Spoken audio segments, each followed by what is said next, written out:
Acorda, rapaziada, porque o primeiro Dante Responde do ano chegou. Se você chegou aqui de paraquedas e não sabe o que é o Dante Responde, é muito simples. É um vídeo aqui de perguntas e respostas, vocês me mandam, né? Perguntas, sugestões, teorias, e eu venho aqui para tentar responder da melhor maneira possível. Essa aqui é a 23ª edição desse quadro, muitas perguntas já foram respondidas na história desse canal, então existe uma playlist aqui para você ver tudo, mas veja depois desse vídeo. É bom lembrar que todas as perguntas, teorias, sugestões foram tiradas lá do post da comunidade que eu sempre faço quando tem Dante Responde. Inclusive, muito obrigado porque esse post foi um dos mais badalados, quase foi o post com mais comentários de todos os tempos. E eu tenho que falar também que se você é uma pessoa que é um pouco órfã do Dante Responde, porque não é um quadro que tem, né, tantas vezes aqui no canal, lá no meu Instagram, sempre quando eu posso, eu tento fazer o Dante Responde Pocket, que é uma versão, né, reduzida do Dante Responde, que é muito engraçado, eu me divirto muito, inclusive eu tenho que voltar com ele que eu tô devendo.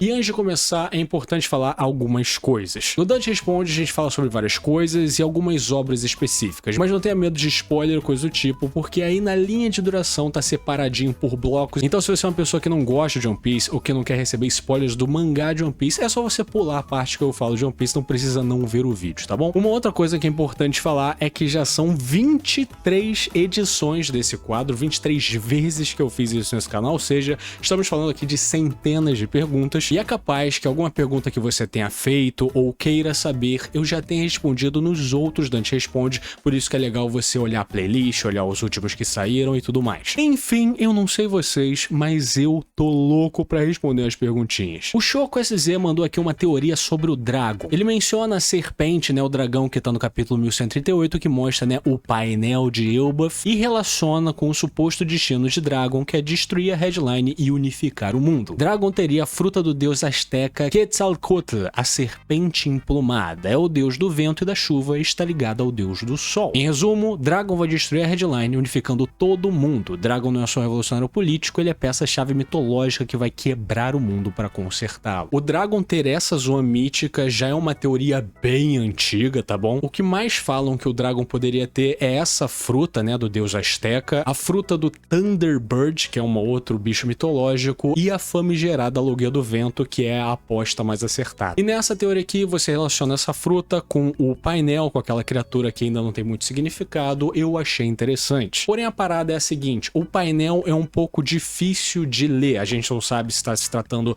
sobre os 3 mundos ou sobre os 2 primeiros, ainda é um pouco difícil de entender, mas pela forma como esse pássaro, que seria o Dragon, está retratado, ele está olhando para os mundos que já passaram. Eu não sei se ele seria uma criatura que apareceria no 3º mundo, que é onde a gente se encontra. E você falar que o Dragon vai destruir a Headline é algo que muita gente considera que é algo que o Luffy vai fazer. E isso se sustenta pela profecia da Madame Shirley, né, que disse que o Luffy será o destruidor da Ilha dos Homens-Peixe. Mas é claro que isso nunca fez sentido, né, porque o Luffy destruiria uma ilha, né, tão rica em cultura e que tem tantas pessoas diferentes e que ele é amigo. A teoria diz que Luffy, ao destruir a Terra Sagrada, ele vai destruir a Headline inteira e acabar por destruir a Ilha dos Homens-Peixe, mas de uma maneira que todo mundo lá já vai ter saído e o mundo já vai ter meio que sido libertado, e essa seria o golpe final, digamos assim. Até porque a Terra Sagrada está diretamente acima da Ilha dos Homens-Peixe. E sendo bem sincero, por mais que seja meio que a tendência atual da obra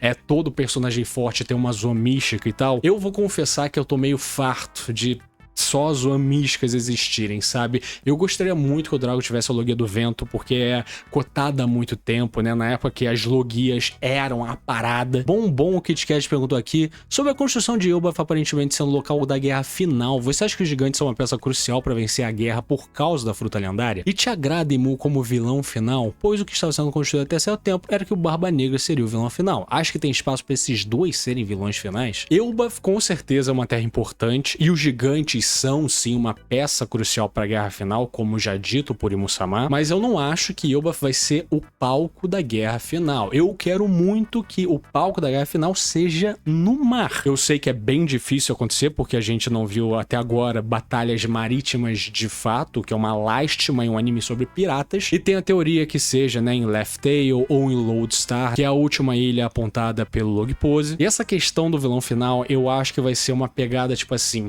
a galera vai se juntar contra Imu, ele vai cair primeiro, mas depois, de alguma forma, o Barba Negra vai sobrar. E eu acho que, assim, narrativamente, ele tem que ser o último vilão da obra, sabe? O último obstáculo do Luffy. Como você mesmo disse, já tá sendo construído há muito tempo. Desde lá atrás, né? Eles têm um paralelo incrível. E o Imu representa a luta digna, digamos assim, né? As pessoas que realmente alguém como o Luffy, que é um libertador, deve lutar contra, que é um governo completamente tirânico e autoritário. Então o governo mundial é o vilão do mundo, né? E eles têm que ser derrotados, mas eu acho que vai ser mais forte o Barba Negra ser o verdadeiro vilão final, para que o Luffy possa realmente se ver livre, não só de ter libertado todos, mas também de ter se libertado de certa forma. Pelo menos é isso que eu espero, e a maneira como isso vai ser feito, aí eu vou deixar o Oda me surpreender. O Draco perguntou aqui: Salve, já percebeu que os Shandians tinham asas mesmo antes de estarem no Upper Yard? Como eles tinham asas se eles não viviam no céu? Eles já tinham algum contato com o povo de Skypiea? Eu peguei essa pergunta aqui para ilustrar o quanto o mangá de One Piece é melhor que a sua adaptação em anime, por mais que eu adore e ame de paixão o anime de One Piece. Infelizmente, um dos maiores pecados do anime de One Piece é não ter continuado a adaptar as histórias de capa de One Piece, que são partes icônicas e importantíssimas da obra. E essa dúvida sua é realmente muito pertinente se você não viu o mangá e não viu as histórias de capa, porque nas histórias de capa a gente tem informação que tanto Skypians, Shandians e Birkans vieram da Lua, e o povo da Lua que tem asas. Antes deles não existia povo da nuvem, não existia Skypiea, pelo menos como a gente conheceu. Então, quando eles foram pra Terra, eles habitaram diferentes lugares, né? Os Skypians ficaram em Skypiea, os Birkans foram pra Birka, e parte dos Shandians, como a galera do Calgar e tal, foi para, né, Jaya e se instalou lá. Por isso que existe essa dissonância e essa dúvida com pessoas que não leram o mangá, ou não leram as histórias de capa, ou não se lembram delas, e esse é o problema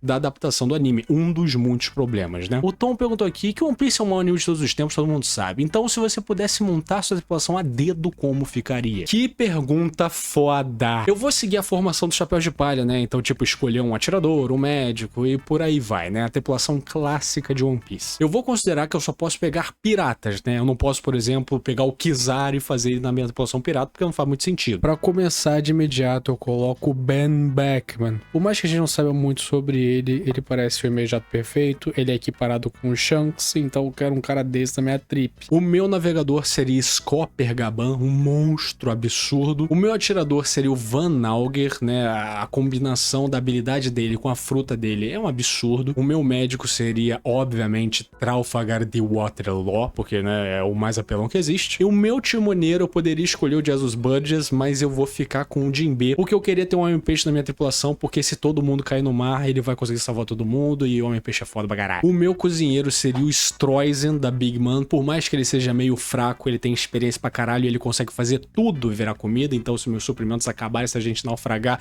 ele faz areia virar comida, ele faz galho virar comida. A minha arqueóloga seria Nico Robin, não tem jeito, né? Ela sabe ler poneglyph, ela é forte pra caralho. O meu mecânico barra inventor, eu tenho que colocar o Queen, não tem jeito. E o meu músico, na verdade a minha música, seria a Uta, porque ela é simplesmente, né, talvez a personagem mais apelona dessa obra, ainda bem que ela está num filme. É verdade que você troca de cueca só quando lança capítulo de One Piece? Não sei de onde você arranjou essa informação, tá bom? Não sei que tipo de informante você tem aí. Deve ser meus vizinhos, que já estão sentindo um cheirinho bem desconfortável. Mas sempre quando eu vejo no fim do capítulo de One Piece, pausa na próxima semana, eu dou um suspiro bem preocupado. Porque é questão de honra, né, camarada? Polo 20XX, salve Dante, tô quase a 70 dias pedindo um vídeo de Code Geass ou Code Geass. Eu sei que existe um seu mais antigo, mas eu queria um onde você analisa todo o psicológico do protagonista, a parte mais da ideologia da obra. Pretende fazer um outro vídeo sobre algo relacionado a isso? Esse é o momento do vídeo onde eu respondo por pena, né, alguns dos meus inscritos.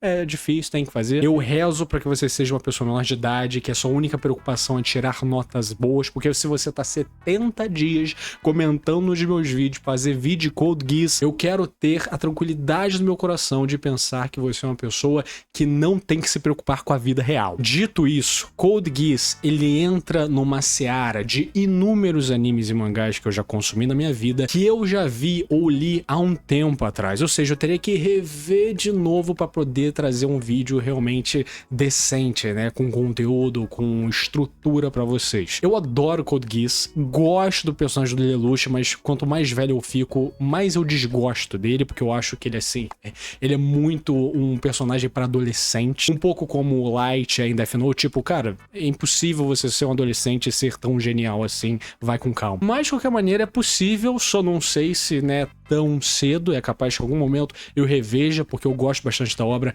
e queira trazer um vídeo aqui pro canal, mas, sendo sincero, não está nos meus planos, então pode descansar, meu cavaleiro, pode descansar, meu guerreiro, a fogueira está aí, reze mais um dia, vamos que vamos, vamos juntos. Pedro de Araújo perguntou aqui, você pretende fazer o vídeo sobre Ghost in the Shell? Vi o filme nesse fim de semana e fiquei meio perdido. É curioso porque teve outra pergunta nesse post que falava algo semelhante, que viu Ghost in the Shell e não entendeu porra nenhuma, e realmente é um filme meio complicado, ele é lento ao mesmo tempo que ele é rápido, e no final ele dá um nó na sua cabeça que só realmente, ouvindo algumas resenhas, você entende por completo o que aquele final significa de fato. Esse vídeo com certeza vai acontecer, eu tô há mó tempão, né, prometendo ele, assim como o vídeo do Akira, né, esses dois quadros que estão aqui, e essas duas obras fazem parte do gênero cyberpunk, que é um dos gêneros que eu mais amo na minha vida. E o gênero cyberpunk, ele preza por alguns tropes, alguns clichês clássicos desse tipo de gênero mesmo, que é, por exemplo, a contemplação, momentos ali onde nada acontece, só uma trilha sonora,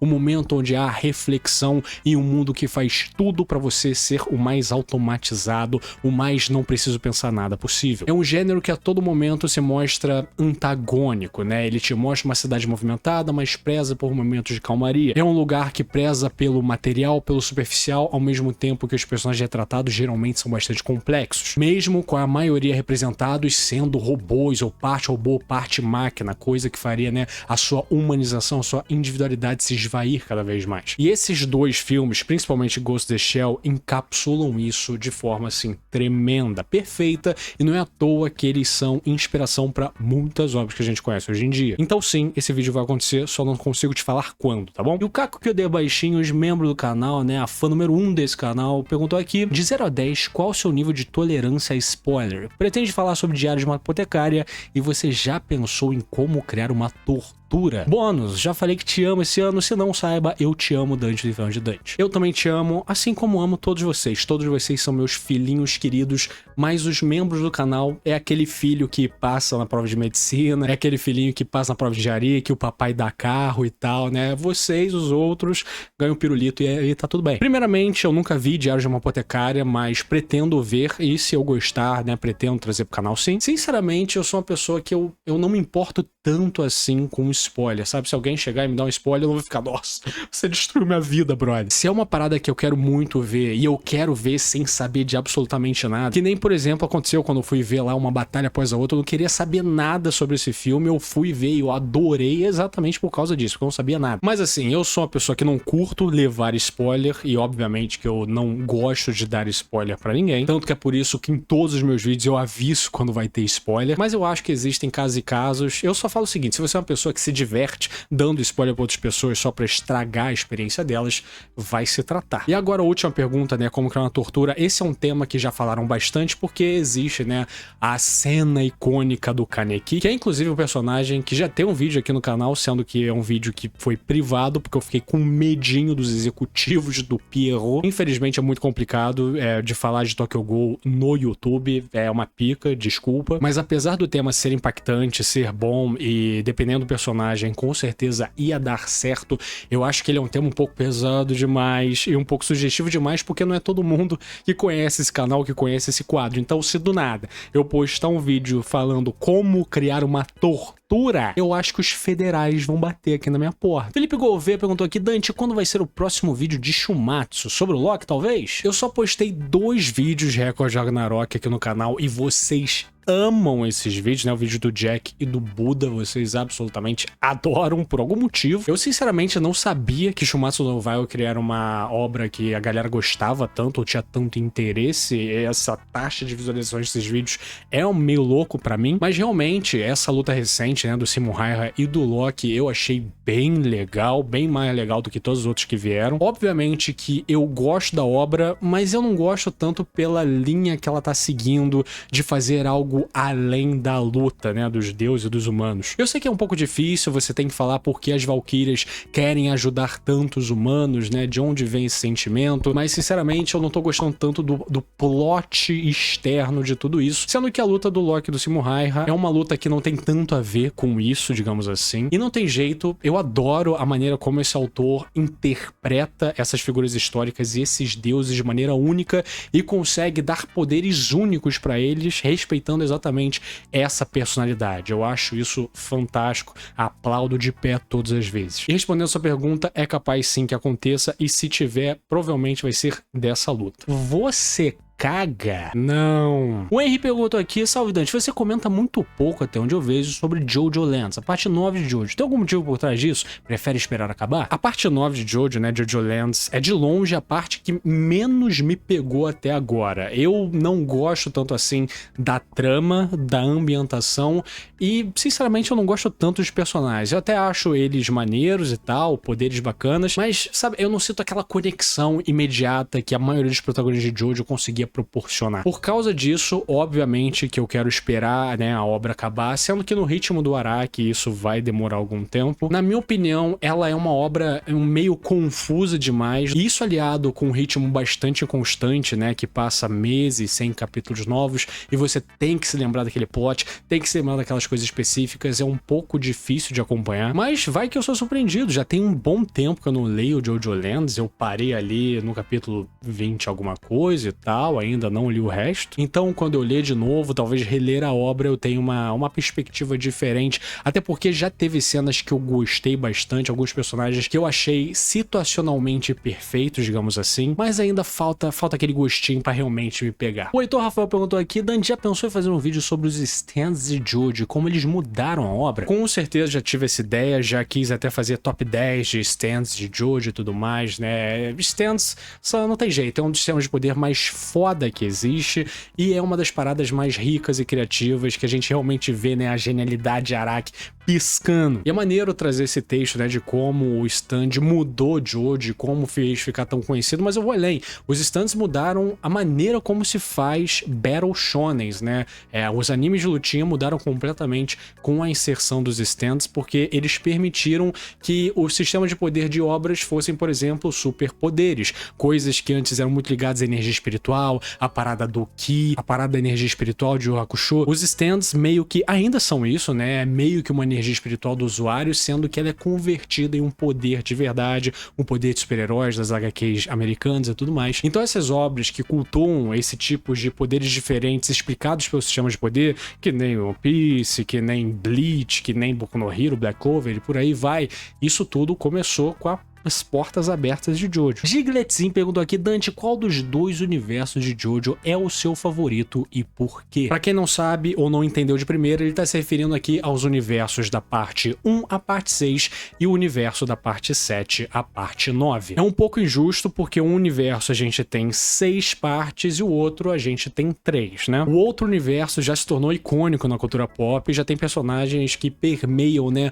o que a gente entende como mundo dos animes e mangás. Brando, Jotaro, a família Joestar como um todo, a família Zeppeli, o Ramon, o Stans, tudo isso vem desse universo e todas as partes, né, permeiam esses lugares. Mas sequer existe a comparação entre esses dois universos, porque a parte 7, que dá início ao novo universo de Jojo, faz isso de maneira magistral, sendo aí um dos melhores mangás já feitos na história. Temos aí uma reintrodução dos Stans, mas agora com poderes um pouco mais complexos, já que a demografia foi mudada para o público público seinen, ou seja, o Araki não precisava simplificar os seus poderes, ele poderia, né, fazer uma parada um pouco mais trabalhada, além de que ele ressignificou o Ramon com o famoso Spin, colocando isso completamente na história de Gyro Zeppeli, que já é um dos personagens mais icônicos, mesmo sem a adaptação dele ainda lançada, e toda a trama em si é icônica, é dinâmica, e não é à toa que é um dos animes mais esperados desse ano. E a parte 8 também por causa do vilão final, o famoso Wonder of You,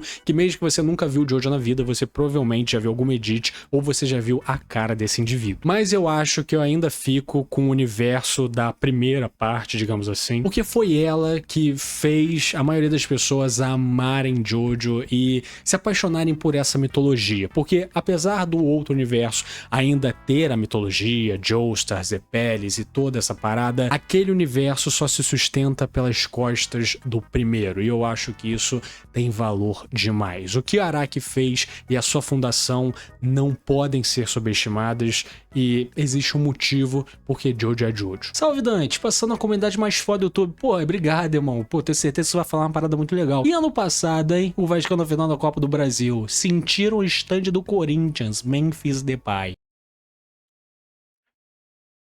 Vai tomar no teu cu. Jorge Vilar perguntou aqui: o que você tá achando dessa temporada de Jujutsu? E qual é o seu arco favorito de toda a obra? O meu arco favorito de Jujutsu Kaisen é o arco de Shibuya, mas eu vou te falar que o jogo do abate não fica tão atrás não, tá? E essa nova temporada de Jujutsu está adaptando exatamente o jogo do abate. Um arco que movimentou muito a internet quando tava saindo e talvez só perca para o próximo arco, que é o arco que tem a icônica luta de Gojo contra Sukuna. É o seguinte, no dia que eu estou gravando esse vídeo, já lançou até o 4º episódio da temporada, tá bom? O primeiro e o segundo episódio que foram lançados juntos, né, eu achei maravilhoso. Gostei muito da opening, né, apesar de ser bastante Chainsaw Man a música e a escolha estética da opening em si. Eu achei a ambientação, a reintrodução de personagens e introdução de personagens novos algo icônico, né? Afinal, o Naoya Zenin já se tornou um personagem icônico com poucos minutos de tela. E esses dois episódios, pra mim, já mostraram que essa temporada já está em um nível maior do que a segunda, por mais que a segunda tenha excelentes momentos. O terceiro episódio foi vastamente criticado porque ele é um episódio mais paradão, né, onde o Tengen explica sobre o jogo do abate e todo esse ambiente, toda essa tramóia. E eu digo o seguinte, eu entendo porque a galera reclamou, a gente acabou de sair de 2 episódios extremamente dinâmicos, cheio de coisa e tal,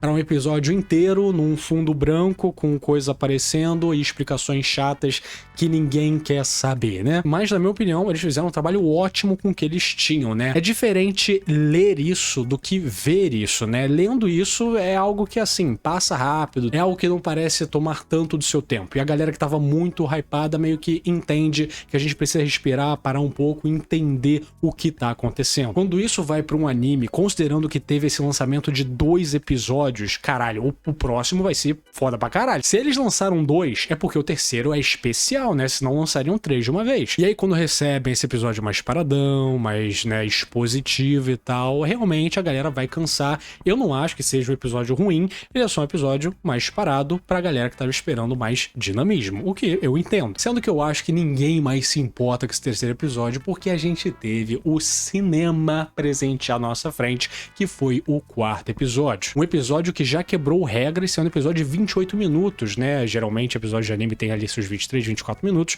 e esse teve mais minutagem porque merecia. Esse episódio adapta uma das sequências mais icônicas dessa obra, que é o renascimento de Maki Zenin, e um momento onde ela habita, né, topos bem altos para a popularidade de personagens de Jujutsu Kaisen. Se você vê quem tá envolvido nesse episódio, você vai perceber que os caras fizeram um Dream Team, um time dos sonhos de animadores e chefes de animação e chefes de storyboard. Se você pegar qualquer nome dessa lista e botar no Google, você vai se impressionar com o trabalho que esses caras fizeram. Eles basicamente pegaram os melhores animadores da indústria atual, que já trabalharam em várias obras, em episódios recentes de One Piece aclamados pela animação, pegaram toda essa galera e usaram todo o cérebro para entregar essa obra prima para nós. A maneira como esse episódio começa com a Maki entrando no templo do Zenin e ele termina com ela saindo, mas existe todo um significado, você vê o peso dessa personagem e ela realmente saindo de fato, não só do templo, mas dessa vida, se libertando, mas ganhando um peso enorme. A maneira criativa como utilizaram vários quadros que até mesmo são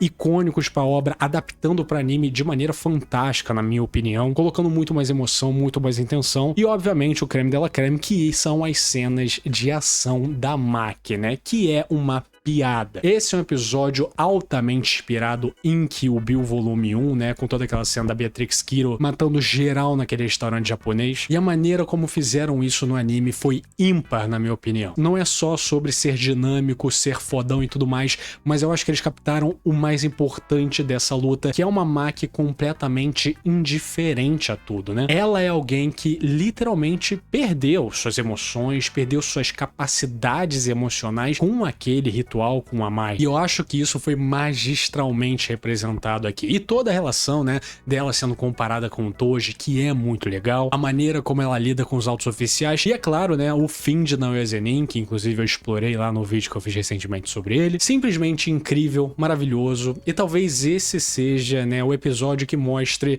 que essa vai ser uma das temporadas mais retumbantes que um anime pode ter. Ainda mais que a gente nem foi introduzido ao Hakari ainda, meu amigo. E o Hakari será dublado pelo mesmo dublador do Zoro e do Jin Sakai de Ghost of Tsushima. Então assim, a gente só pode esperar mais cinema chegando aí. O War do Classic, ou VAR do Classic, perguntou aqui: o que você acha de cenário mangás BR? Acompanha alguma obra? Vê algum potencial nelas? E o que você acredita seja possível fazer para esse mercado crescer no Brasil? Obviamente que eu sou familiarizado com cenários de mangás brasileiros e tal. Tem alguns amigos da área da indústria, né, donos de obras já reconhecidas. Eu acho fantástico, eu acho que é um ambiente que só tem a crescer e tá crescendo muito, principalmente com os últimos anos. A gente tem, obviamente, muitos expoentes, que nem Sense Life, que nem Regilata, que são obras que meio que furaram a bolha, digamos assim. Mas eu acho que essa indústria tá sendo cada vez mais levada a sério, a galera tá mais botando, né, investimento nesse tipo de coisa, mais pessoas talentosas e criativas estão entrando nessa jogada.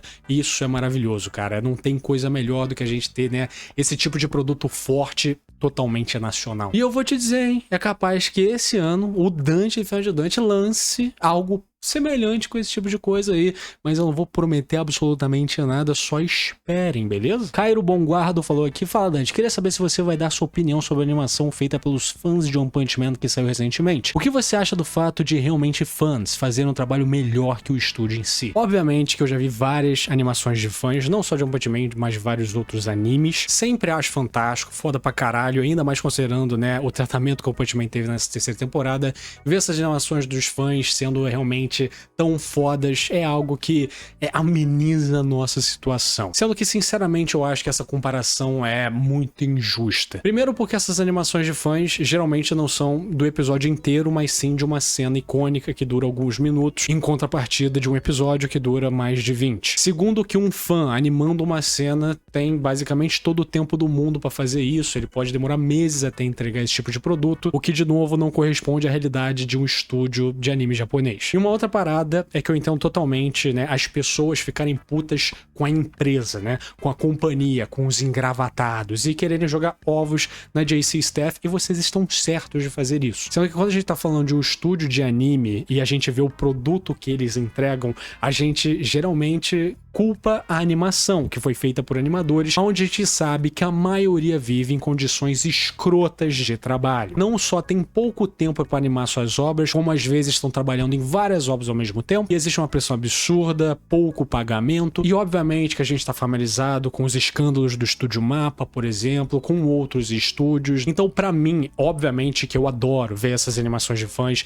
ver o talento, ver, né, o que poderia ter sido, mas ao mesmo tempo é bastante injusto quando você percebe que aquelas animações, por mais porcas que sejam, foram feitas por pessoas de verdade, que talvez estejam muito mais tristes que qualquer um de nós por ter entregado aquele produto, mesmo sabendo que não tinha condição de trabalho alguma pra entregar qualquer coisa decente. Então, de novo, todo mundo tá certo pra caralho pra jogar ovo na JC Staff, falar que ela é uma merda de uma empresa, mas em casos como esse, geralmente é o animador que leva o tiro na cabeça. Isso eu não acho legal. Cebola Jogador manda salve meu primo Vrivo Linchupano. Nossa, que nome diferente. Dante, quando vai ser o próximo vídeo Paraíso de Dante? Salve aí pro rapaz com nome diferente que eu nunca ouvi na vida. Em relação ao Paraíso de Dante é o seguinte, ou o próximo vídeo será lançado no dia 1 de fevereiro, né, do primeiro domingo, ou será lançado no próximo domingo, ou seja, no segundo domingo de fevereiro.